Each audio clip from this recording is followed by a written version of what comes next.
Oke. Kami pengennya masyarakat Kota Madiun itu tersenyum, bahagia, Oke.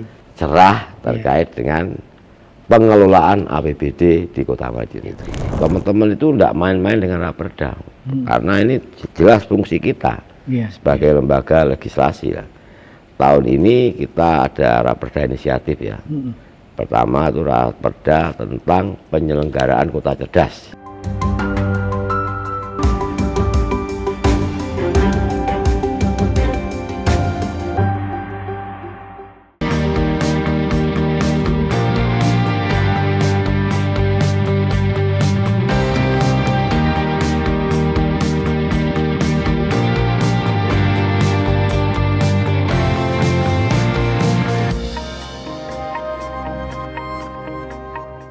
Assalamualaikum warahmatullahi wabarakatuh. Salam sehat dan salam sejahtera untuk kita semua. Saya Tri Mulyono, pemimpin redaksi Tribun Jatim Network. Saat ini saya berada di gedung DPRD Kota Madiun, Warbasa, gedung baru. Dan saya sekarang sudah bersama Bapak Armaya, Ketua DPRD Kota Madiun. Kita akan ngobrol banyak hal tentang apa saja yang telah dilakukan oleh DPRD Kota Madiun setelah tahun lalu, Oktober lalu dilantik dan sekarang mulai bekerja tancap gas. Assalamualaikum warahmatullahi wabarakatuh, Pak Armaya. Waalaikumsalam, Mas Tri. Terima kasih Pak sudah diundang di Alhamdulillah. Pak Armaya, sebelum kita ngobrol banyak hal, mungkin bisa diceritakan dulu karena ini kan DPRD periode yang baru ya Pak. Kira-kira komposisi fraksi dan struktur di DPRD Kota Madiun seperti apa, Pak Armaya? Ya, terima kasih Mas Tri. Jadi komposisi saat ini selama saya menjadi anggota DPRD ya 4 periode, ini komposisi gemuk, sangat gemuk sekali, karena ada 8 fraksi ya. Ada sebelumnya 7. Paling banyak berapa? 7 aja 7 ya? 7 ya. Oke. Jadi fraksi Perindo ya, ada 4 kursi, fraksi PDI ada 4 kursi, fraksi Demokrat ada 4 kursi, 4 fraksi ya. Ini menduduki unsur pimpinan. Alhamdulillah Perindo dipercaya oleh masyarakat Kota Madiun untuk mewakili daripada masyarakat itu menjadi ketua DPRD ya. Terus wakilnya, wakil 1 itu dari PDIP, wakil 2 dari Demokrat. Lucunya ini ada partai yang lain juga dapat 4 kursi ya. Fraksi PKS 4, fraksi PSI 4. Oh, jadi ada 5 partai yang dapat 4 kursi. Iya. Terus Golkar ada 3 kursi. Suaranya lebih besar daripada pimpinan wakil ketua, tapi karena kursinya hanya 3 makanya dia masuk tidak masuk dalam kepemimpinan. Terus ada dari Nasdem 2, terus ada dari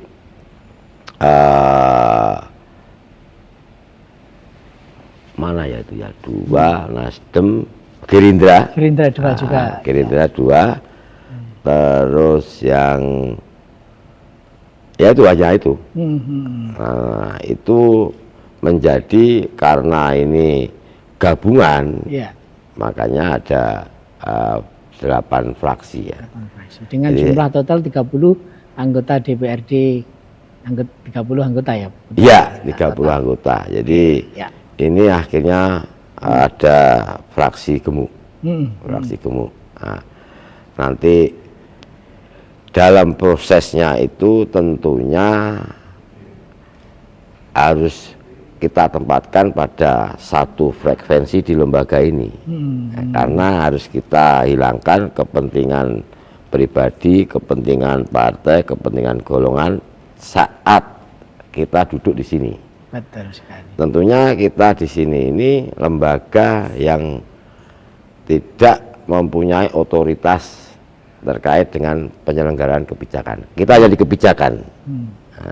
Pengawasan. Ya, fungsinya itu di kebijakan. Jadi kita akan mengawasi pemerintahan kota, karena fungsi ada 3 ya, pengawasan, legislasi, sama anggaran. Nah tentunya ini memerlukan kerjasama ya antara teman-teman fraksi, teman-teman anggota DPR untuk lebih menyesuaikan diri dengan kebijakan-kebijakan yang sudah kita bikin bersama dengan eksekutif, yang tentunya arahnya ya untuk kesejahteraan dan kemaslahatan di Kota Madiun. Kami pengennya masyarakat Kota Madiun itu tersenyum, bahagia, cerah terkait dengan pengelolaan APBD di Kota Madiun itu. Poinnya adalah bahwa komposisi gemuk ini kita harapkan tidak justru menghambat atau memperlambat proses kerja-kerja di DPRD ya Ketua, tapi malah makin gesit gitu ya, makin lincah, makin cepat gitu ya. Ya harus begitu. Karena yang menentukan 201.000 penduduk Kota Madiun ya di gedung ini. Betul sekali. Di gedung ini. Ketua, ini tentu Pak Armaya berharap bahwa lembaga ini akan menjadi lembaga yang aspiratif ya, seperti yang tadi sampaikan, responsif dan juga transparan tentunya ya, Pak Armaya. Nah, ini kira-kira upaya yang akan terus dilakukan oleh DPRD Kota Madiun untuk mewujudkan semangat itu bagaimana Pak secara teknisnya? Ya, ini kita kembalikan kepada teman-teman DPRD. Tapi melihat semangatnya mereka itu ya, beliau-beliau berapa itu bulan ya, ini dilantik ya. Ini menunjukkan progres yang signifikan. Jadi mindsetnya itu lebih baik. Yang kemarin baik, ini lebih baik. Harapan saya kedepannya terus seperti ini. Semangatnya teman-teman DPRD itu saya melihat punya daya dobrak yang kuat. Daya dobrak yang kuat. Jadi setiap ada RDP, rapat dengar pendapat, setiap ada rapat intern itu memunculkan apa ya? Memunculkan suasana yang dinamis. Yang tujuannya yaitu ya tidak untuk kepentingan pribadi masing-masing atau kepentingan golongan atau kepentingan partai, tapi kita mengharapkan kepada kepentingan masyarakat. Jadi tidak hanya sekedar jadi tukang stempel, dinamis gitu ya, tapi juga memberi solusi ya. Kira-kira yang terjadi itu yang diharapkan. Ya harus begitu. Karena selama ini kalau melihat kita adem ayem aja ya janganlah. Kita punya marwah ya. Jadi jangan sampai nanti kita dicap DPRD Kota Madiun hanya lembaga stempel. Dan teman-teman setuju, sepakat. Mari kita sama-sama menunjukkan tadi semangat bikin warga Madiun tersenyum, bahagia. Iya itu. Dan apa ya?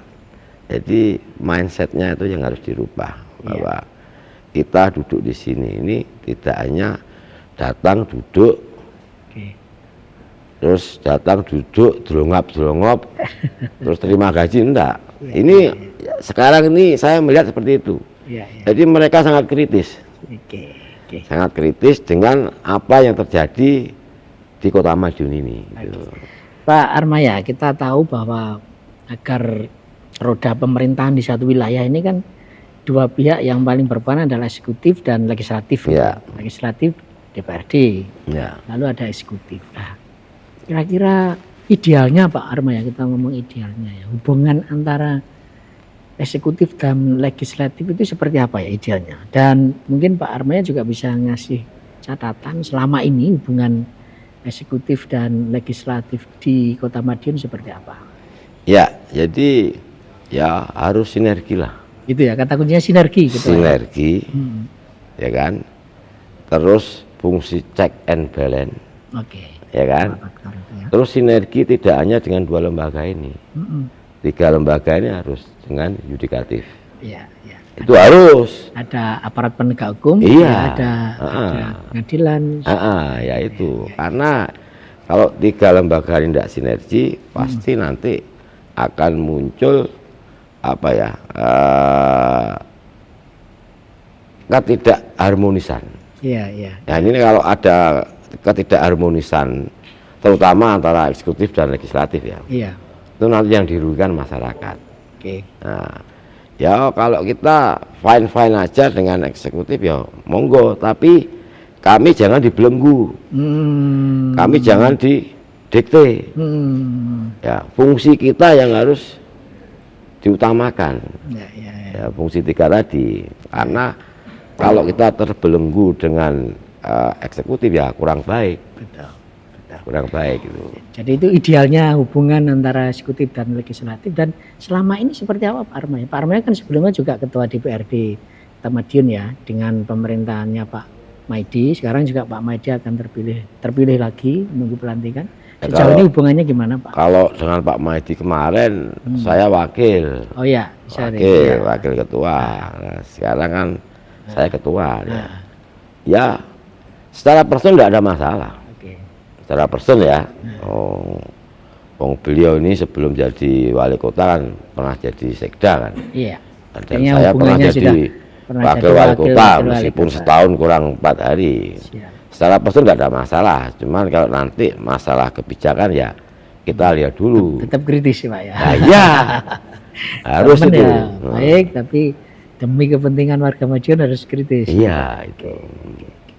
Pak Armaya, ini saya lihat juga teman-teman di DPRD kan langsung tancap gas ya bekerja, menggodok raperda. Ya setelah beberapa bulan ini sudahkah ada raperda yang disahkan atau menuju tahap finishing? Ya, jadi perlu saya sampaikan Mas ya.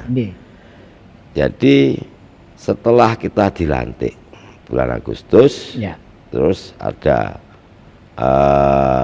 unsur pimpinan sementara, ketua sementara. September kalau Oktober dilantik, itu kita langsung kerja, langsung on. Iya. Nah, saya bangga dengan teman-teman anggota DPRD itu. Jadi yang senior memberi arahan kepada yang junior terkait tidak main-main yang dibahas APBD. Oh iya. Betul. APBD, nggak main-main itu. Nah, kita punya target November harus didok. Dalam kurun waktu 1 sampai 2 bulan. Kita hanya bisa running. Hanya 2 bulan ya Pak? Iya, kita running dalam proses pembahasan itu.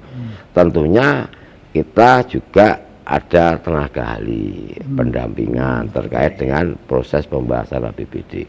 Dan itu sangat dinamis sekali. Ini menunjukkan bahwa teman-teman DPRD sekarang itu punya pola berpikir yang lain. Dia mau belajar. Dalam sekian tempo akhirnya dia juga menguasai meskipun didampingi oleh para senior teman-teman DPRD yang lama. Ini APBD beres, adakah raperda lain selain terkait APBD? Ya ada. Kebetulan tadi baru kita rapat paripurna terkait dengan usulan dan ini sudah mulai proses ya. Jadi kami ini setiap tahun itu kalau saya melihat dan saya mencermati teman-teman itu tidak main-main dengan raperda karena ini jelas fungsi kita sebagai lembaga legislasi ya. Tahun ini kita ada raperda inisiatif ya. Pertama itu raperda tentang penyelenggaraan kota cerdas. Oh keren sekali, smart city ya. Ya lain lagi tuh nanti kota cerdas. Kota cerdas. Terus kemudian ada raperda tentang penyelenggaraan keterbukaan informasi publik. Terus yang ketiga raperda tentang protokoler. Nah ini inisiatif ya. Ini sudah kita mulai paripurnakan hari ini dan ini sudah pasti. Nanti hari Senin sudah mulai pendampingan. Nah, nanti ada berikutnya kita Senin itu studi banding. Nanti kedepannya itu nanti kita pendampingan, prosesnya itu. Itu yang menarik yang kota cerdas ketua, bisa dijelaskan seperti apa nanti gambaran besarnya terkait raperda ini? Ya, jadi ini tidak dinyana. Jadi setelah kita punya inisiatif untuk kota cerdas ini, kebetulan di Kota Madiun itu dapat piagam terkait dengan kota pendidikan nomor 1 di seluruh Jawa Timur. Indonesia. Di Indonesia bahkan. Kebetulan lah, ini kebetulan kita punya inisiatif itu. Jadi tentunya dalam prosesan ini nanti kita ini punya payung hukum dalam penyelenggaraan pendidikan di Kota Madiun yang lebih komprehensif. Komprehensif dari Kota Cerdas ini nanti berkaitannya semuanya dengan IT kan, dengan smart city dan lain sebagainya, agar dalam prosesnya nanti itu kita tidak tergantung kepada kebijakan yang belum nyata. Payung hukumnya sudah ada. Jika nanti penyelenggaranya bagaimana. Nah, nanti kalau sudah digedok, berarti nanti dalam penyelenggaranya kita fungsi pengawasan kita kuatkan lagi. Gak cocok kalau perdamu harus dibeginikan kan itu. Ya. Jadi luar biasa ya. Jadi Raperda Kota Cerdas gitu ya. Pak Armaya, saya kira perlu juga kita mintai pendapat Pak Armaya ya. Kira-kira sebetulnya sektor-sektor pembangunan apa saja yang sudah dianggap oke on the track gitu ya, dan tentu perlu evaluasi juga ya. Sektor mana sih yang harus perlu digenjot lagi ini sehingga cita-cita menjadikan Kota Madiun kota tersenyum itu bisa terwujud. Ya, selama ini ya kita tidak memungkiri ya keberhasilan wali kota itu. Cuman saya harus punya hak untuk mengkritisi. Betul. Ini demi kebaikan. Ya, mengkritisi. Ya. Apalagi nanti kita dihadapkan dengan proses refocusing. Ya. Nah, saat ini kita melihatnya hanya di sekitar Pahlawan Street Center ya. Itu. Pahlawan. Di situ ada Pahlawan Street Center, ada Pahlawan Religi Center, ada Pahlawan Business Center. Ada 3 kan ya. Nah, itu kan sebenarnya marketnya cuma di situ. Cuman kalau kita bisa gitu, melihat ke pinggiran, itu tersentuhnya baru sekian persen. Oke. Jadi itu yang didorong oleh DPRD akan biar semakin merata. Iya, karena nanti kalau itu di pinggiran itu kita punya eksekutif punya program itu ya akan kita dorong karena akan memecah keramaian itu satu. Kedua, akan bisa menambah pendapatan dari masyarakat sekitarnya. Jadi jangan fokus ke situ aja tapi tanpa ada solusi untuk pemekaran terkait dengan destinasi wisata. Itu kan hanya destinasi wisata yang berkaitan erat dengan UMKM. Itu. Ya, jadi 2 pilar wisata, UMKM itu yang akan didorong, tetapi dia hanya berfokus di pusat kota saja ya, tapi di pinggiran juga. Ya, masih banyak itu yang perlu penanganan khusus itu. Ya. Kedua, mengelaborasi itu Kota Madiun ini kan tengahnya ya, di sekelilingnya ada daerah-daerah lain. Ada Ponorogo, ada Ngawi, ada Magetan, ada Pacitan gitu ya. Untuk menghubungkan ini, Madiun sebagai penghubung daerah-daerah ini, sejauh ini apa sih yang perlu kita lakukan? Sehingga barangkali misalnya ada wisatawan datang ke Magetan gitu ya, pulangnya belanja di Madiun misalnya ya. Nah, bisa disampaikan. Ya tentunya harus ada kerjasama ya, karena kita ini paling rame ya, paling rame sehingga kabupaten yang lainnya juga ikut berlomba-lomba untuk lebih mengembangkan daerahnya. Tentunya di kabupaten sekitar kita itu tidak pengen ya duitnya lari ke kota. Kan begitu kan, pasti kan begitu. Dia akan juga berusaha untuk mengembangkan destinasi wisata di wilayah mereka. Apapun bentuknya itu pasti akan dilaksanakan. Contoh sekarang Ponorogo sudah bikin museum reok. Nanti kabupaten akan bikin apa lagi, Kabupaten Madiun kan pasti gitu. Magetan sudah punya Telaga Sarangan, tentunya akan dikembangkan lagi. Nah, ini harapan saya untuk menyinergikan ini harus ada kerjasama antara pemerintah kota Madiun, Kabupaten Madiun, Kabupaten Ponorogo, Kabupaten Magetan. Jadi sehingga nanti kita bisa saling melengkapi. Ya, itu. Mana yang nggak ada di sana bisa kita dapatkan di Madiun. Ya. Itu Pak, kita tahu beberapa tahun ini lah, kira-kira itu kan pemerintah pusat punya program-program khusus ya, termasuk makan bergizi gratis itu dan yang lain-lain gitu ya. Tentu di daerah ini juga harus mensinkronkan ya agar program-program pemerintah pusat itu berjalan, tapi juga tidak mengganggu apa yang sudah direncanakan. di daerah. Pasti mengganggu. Nah itu yang bisa disampaikan caranya bagaimana ini Pak? Makanya ini kejadian ini hampir mirip dengan kita waktu ada COVID. Ya. Cuman ini dampaknya tidak sebesar COVID.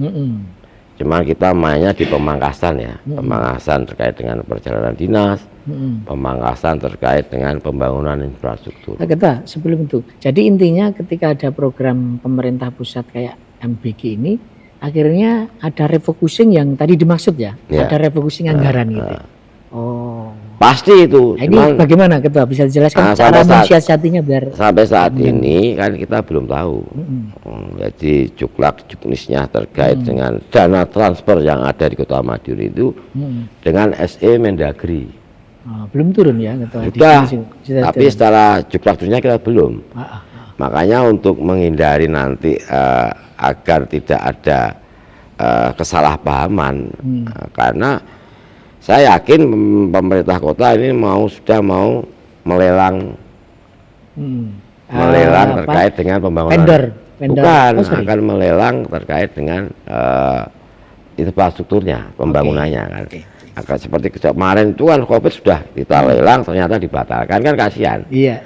Nah, kemarin saya menyampaikan di statement di media untuk lebih berhati-hati. Jadi sebelum kita proses lelang untuk pekerjaan fisik itu harus dibatalkan dulu sambil menunggu kebijakan yang pasti dari pemerintah pusat. Nah ini mungkin saat ini saya yakin eksekutif sudah memetakan itu, mana yang menjadi prioritas, mana yang menjadi enggak. Dan nanti akan dihitung semuanya, baru nanti kita bahas bareng terkait dengan anggaran mana aja yang dipangkas itu. Jadi nanti fungsi DPRD akan rigid mengawasi soal refocusing itu, jangan sampai malah mengganggu proyek-proyek strategis yang sudah direncanakan di daerah gitu ya Ketua ya. Tidak hanya mengawasi, kita bahas. Iya. Kita bahas bareng terkait mana prioritasmu. Iya. Nah, nanti setelah itu baru setelah kita setujui bersama, dalam proses penyelenggaraan pelaksanaannya anggaran itu kita yang mengawasi. Jadi sesuai enggak yang diusulkan oleh pemerintah kota, dalam hal ini eksekutif kan itu. Jadi tidak harus taken for granted semua program pemerintah pusat dijalankan semuanya tanpa mempertimbangkan hal-hal yang akan berdampak buruk pada kesejahteraan masyarakat ya. Ya, saya kira program ini bagus Mas ya. Tapi dampaknya lebih bagus ini daripada kita memaksakan prioritas pembangunan infrastruktur yang mana kedepannya kita nggak jelas. Kalau ini kan jelas, makanya perlu perhitungan yang cermat. Sekian anggaran itu kita fokuskan ke program makan gratis, ya kan, bergizi ya, makan bergizi gratis itu kan, itu kan yang diutamakan karena ini menyangkut terkait dengan program pemerintah pusat kan, untuk Indonesia Emas ya. Kita jadi, jaga benar, kita jalankan, tetapi biar tidak mengganggu pemerintahan di daerah, disinkronkan gitu ya. Harus itu ya. Pak Maria, DPRD ini kan wakil rakyat, namanya wakil rakyat itu kan mewakili masyarakat, artinya harus ada hubungan yang sangat erat dengan masyarakat gitu. Nah ini Pak Armaya bisa menyampaikan bagaimana ya caranya agar menyerap aspirasi mereka, kemudian betul-betul merasa bahwa mereka terwakili. Itu apa yang harus dilakukan Pak Armaya? Ya karena mungkin kalau yang senior-senior tuh tahu persis lah, paham banget ya. Jadi jangan sampai kita tuh melupakan konstituen. Itu dengan apa? Caranya banyak. Kita kunjungi, kita ajak sharing, ada kegiatan reses kita undang, ya kan, turun ke warung, turun ke perumahan dan lain sebagainya. Yang penting bagaimana kita bisa memaintenance masyarakat, konstituen, tim itu agar selalu berkomunikasi dengan kita. Tanpa ada maintenance yang bagus, saya kira kedepannya akan game. Jadi mau nggak mau memang ya harus dekat dengan mereka ya, karena Ya. mereka lah yang jadi konstituen kita gitu. Iya, kan dia punya aspirasi di dalam reses itu ya. Nanti termuat dalam pokok-pokok pikiran kita. Itu di situ kan mesti ada Ya. prioritas juga yang harus yang kita sampaikan. Karena anggota dewan itu tidak punya jam kerjanya 24 jam. 24 jam. Jadi itu. Jadi sebenarnya ya sulit-sulit gampang juga ya jadi anggota dewan ini, Pak. Kalau nggak menikmati ya mumet juga ini, Pak. Ya, kalau saya biasa Ah. itu jam 12 diketuk pintunya, ada minta tolong kalau sakit, terus ada yang meninggal dunia, mudirnya belum bangun. Sampai masalah yang Iya, seperti itu ditangani iya, juga, Pak. ya itu. Karena kan kita di lingkungan, Pak ya, di lingkungan harus gitu. Nah, nanti yang gali kubur itu kadang-kadang belum bangun, ya kita berusaha untuk ke sana, kita memberi pemahaman kepada Ya. Atau mereka. untuk memanfaatkan gedung DPRD ini, Pak Armaya, ini kan luas ya, bagus ya, gedungnya keren gitu ya. Barangkali ada program-program untuk masyarakat yang bisa berkunjung ke sini, atau ada literasi siswa-siswa sekolah, mungkin ada rencana seperti itu. Sudah Sudah kita buktikan bahwa kami ber-30 sepakat Heeh. bahwa ini rumah rakyat. Oke. Jangan sampai menolak keinginan rakyat untuk datang atau beraudiensi Ya. atau hanya sekedar melihat, kita terbuka. Oke.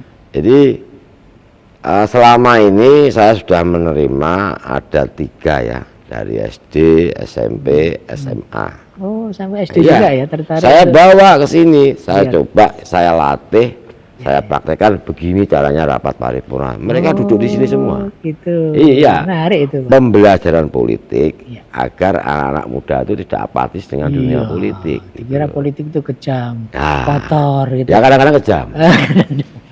Tapi kalau nggak ada politik ya nggak jalan, Pak. Iya, gitu ya. iya, Pak, gitu.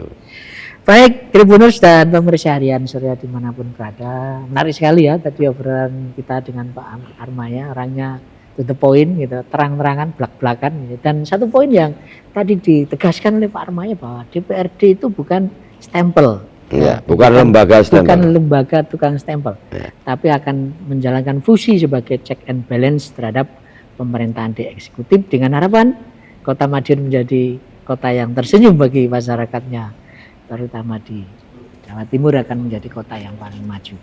Demikian saya Tri Mulyono, mohon undur diri, mohon maaf kalau ada salah-salah kata. Saya akhiri, wassalamualaikum warahmatullahi wabarakatuh. Waalaikumsalam warahmatullahi wabarakatuh.